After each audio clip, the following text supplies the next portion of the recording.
La vie n'est qu'un voyage. Et le parcours est bref.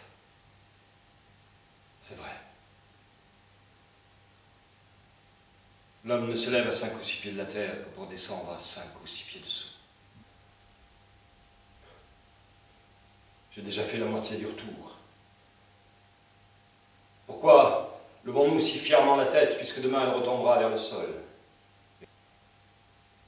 Mais là-haut, dans l'autre monde, on m'a prédit qu'un autre soleil brille éternellement sur des prairies plus belles qu'ici-bas.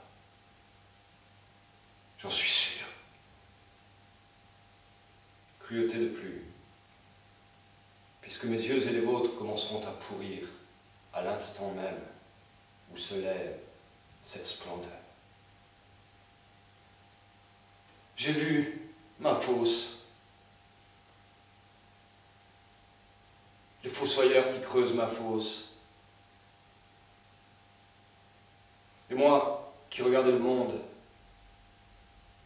comme un nouveau-né. Demain, je serai entre deux planches, à pourrir. Et tu ne verras plus de moi qu'une pierre et qu'une croix. Porte cette lettre, mon Seigneur. Non, je ne ferai pas si piètre figure. Une faute grave pèse sur ma poitrine, j'en ai parfaitement conscience.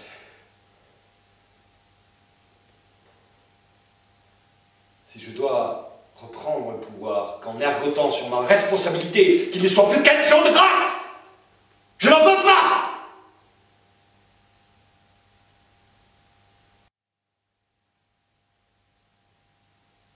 Je vous avoue, madame, que je n'ai point le talent de dissimuler, et que je porte un cœur sincère.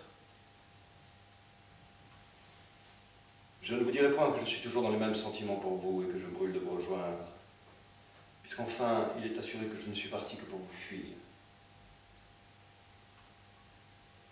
Non pas pour les raisons que vous pouvez vous figurer, mais par un pur motif de conscience. Et pour ne croire pas qu'avec vous davantage, je puisse vivre sans péché. Il m'est venu des scrupules, madame, et j'ai ouvert les yeux de l'âme sur ce que je faisais. J'ai fait réflexion que pour vous épouser, je vous ai dérobé à la clôture d'un couvent, que vous avez rompu des vœux qui vous enchaînaient autre part, et que le ciel est fort jaloux de ces sortes de choses. Le repentir m'a pris, et j'ai craint le courroux céleste.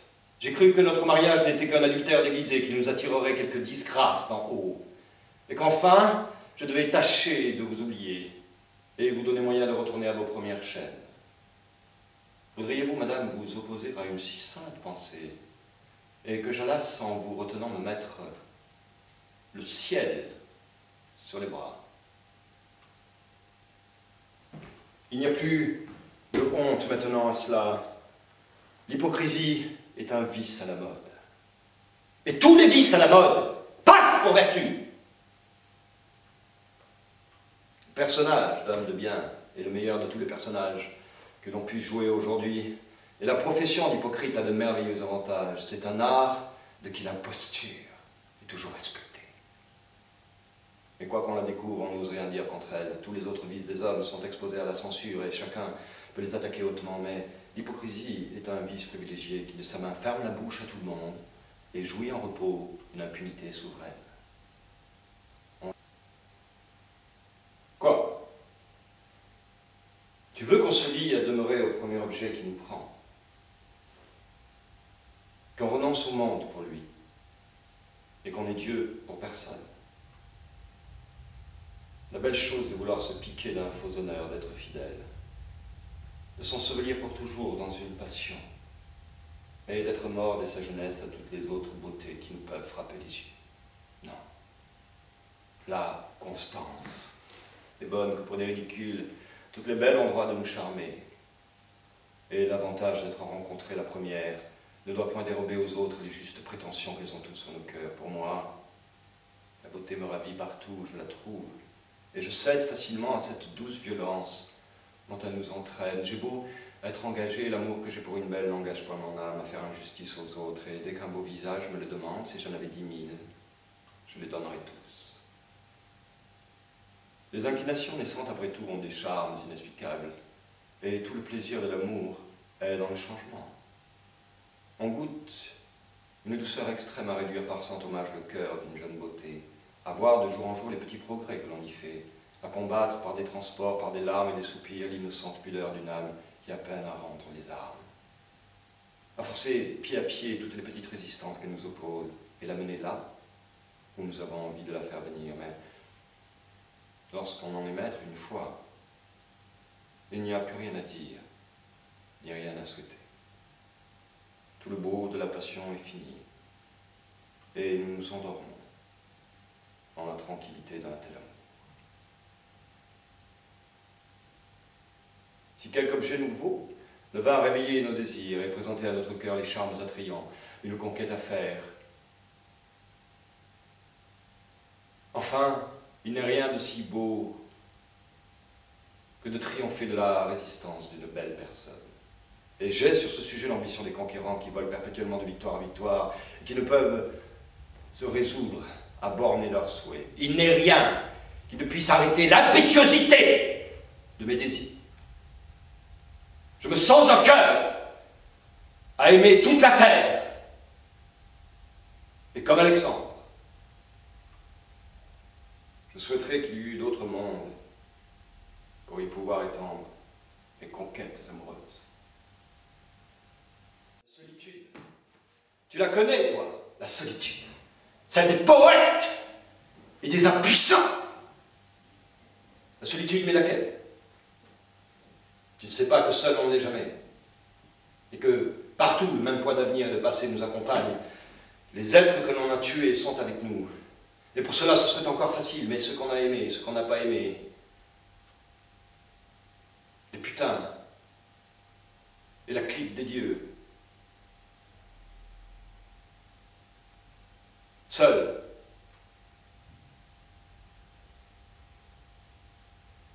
Si du moins, au lieu de cette solitude empoisonnée de présence qu'est la mienne, je pouvais seulement goûter la vraie. Le silence et le tremblement d'un arbre. La solitude, mais non, Scipion. Elle est peuplée de grincements de dents et tout entière retentissante de bruit et de clameurs perdues. Près des femmes que je caresse, quand la nuit se renferme enfin sur moi, que je crois, éloigné de ma chair, enfin contenté, saisir un peu de moi entre la vie et la mort. Ma solitude entière s'emplit de l'aigre odeur du plaisir aux aisselles de la femme, qui sombre encore à mes côtés.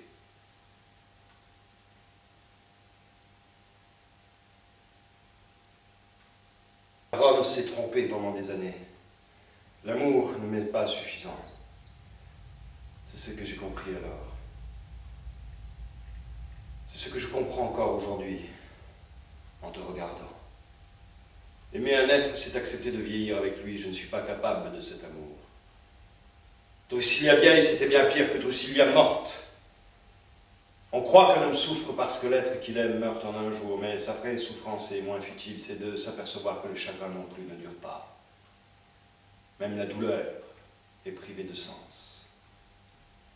Tu vois, je n'avais pas d'excuse, pas même l'ombre d'un amour, ni l'amertume, de la mélancolie. Je suis sans alibi. Mais aujourd'hui, me voilà encore plus libre, libéré que je suis du souvenir et de l'illusion. Savoir que rien ne dure, savoir cela. Un peu de patience, veux-tu? J'ai là cette preuve. Regarde. Je veux considérer que je ne peux vous faire mourir sans elle. C'est mon idée et c'est mon repos. Eh bien, vois ce que deviennent les preuves dans la main d'un empereur. Tu vois, conspirateur, elles font Et à mesure que cette preuve disparaît, c'est un matin d'innocence qui se lève sur ton visage. L'admirable front pur que tu as, Kéréa. Comme c'est beau, un innocent. Comme c'est beau. Admire ma puissance. Les dieux eux-mêmes ne peuvent pas rendre l'innocence sans auparavant punir, mais ton empereur n'a besoin que d'une flamme pour t'absoudre et t'encourager. Continue, Kéréa. Continue le magnifique raisonnement que tu m'as tenu. Ton empereur attend son repos. C'est sa manière à lui de vivre et d'être heureux.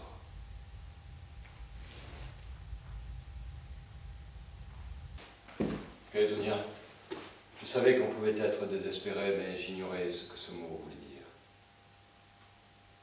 Je croyais que c'était une maladie de l'âme. Mais non. C'est le corps qui souffre. Ma peau me fait mal, mes membres. J'ai la tête creuse et le corps soulevé. Et le plus affreux, c'est ce goût dans la bouche. Ni sang, ni mort, ni fièvre, mais tout cela à la fois. Il suffit que je remue la langue pour que tout redevienne noir et que les êtres me répugnent. Être ou ne pas être? Telle est la question. Est-il plus noble pour une âme de souffrir les flèches et coups d'une indigne fortune, ou de prendre les armes contre une mer de troubles, leur faire front et y mettre fin?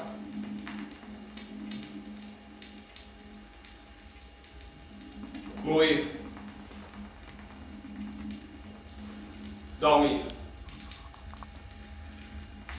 terminer par du sommeil, les souffrances du cœur et les 1000 blessures qui sont le lot de la chair. C'est bien là le dénouement que l'on voudrait. Et avec quelle ardeur. Mourir. Dormir. Rêver. Peut-être. C'est l'obstacle. Si la terreur est quelque chose après la mort,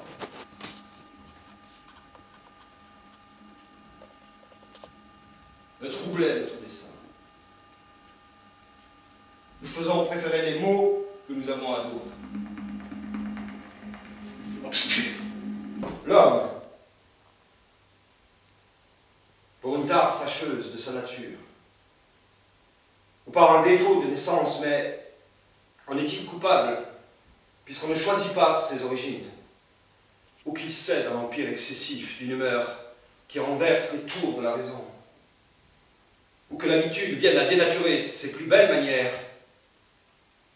sera discrédité dans tous les examens les plus généraux pour cette faute particulière. Une goutte de mal noircit souvent la plus noble substance pour son plus grand péril. Me voici seul. Quel ignoble esclave, quel valet je suis. Petit phare monstrueux que ce comédien, pour une simple fiction, pour l'ombre d'une douleur, puisse plier si fort son âme à son texte, que tout son visage en devienne blême, qu'il y ait de la folie dans ses gestes, des larmes dans ses yeux, que sa voix se brise, et que tout en lui se conforme au vouloir de l'idée, et tout cela pour rien, pour Écupe. Mais quel Écupe pour lui? Qu'est-il lui-même pour Écupe? Et pourtant, il la pleure. Que ne ferait-il pas s'il avait le motif impérieux que j'ai de souffrir, moi? Il noirait la scène de ses larmes, confondrait l'ignorant, épouvanterait l'innocent. Ce serait la stupeur de l'œil et de l'oreille. Mais moi, inerte, obtus, pleutre, je lanterne, insoucieux de ma cause, et ne sais dire rien. Quand il s'agit d'un roi, dont la précieuse vie et tous les biens furent odieusement détruits, suis-je donc un lâche? Qui me traite d'infâme? Qui vient me casser la figure, m'enfoncer mes mensonges dans la gorge jusqu'au poumon? Car par Dieu, je le subirai!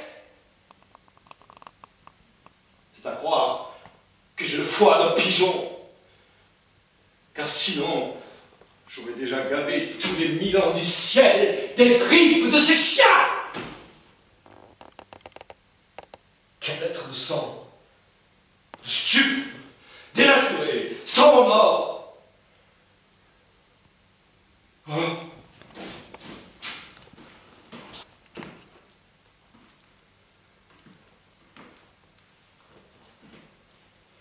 Me venger. Calme-toi, mon esprit. Bon. J'ai entendu dire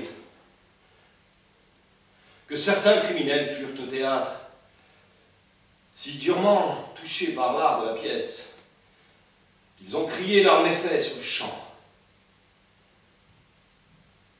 Car le meurtre, bien que sans langue, peut parler par des bouches miraculeuses.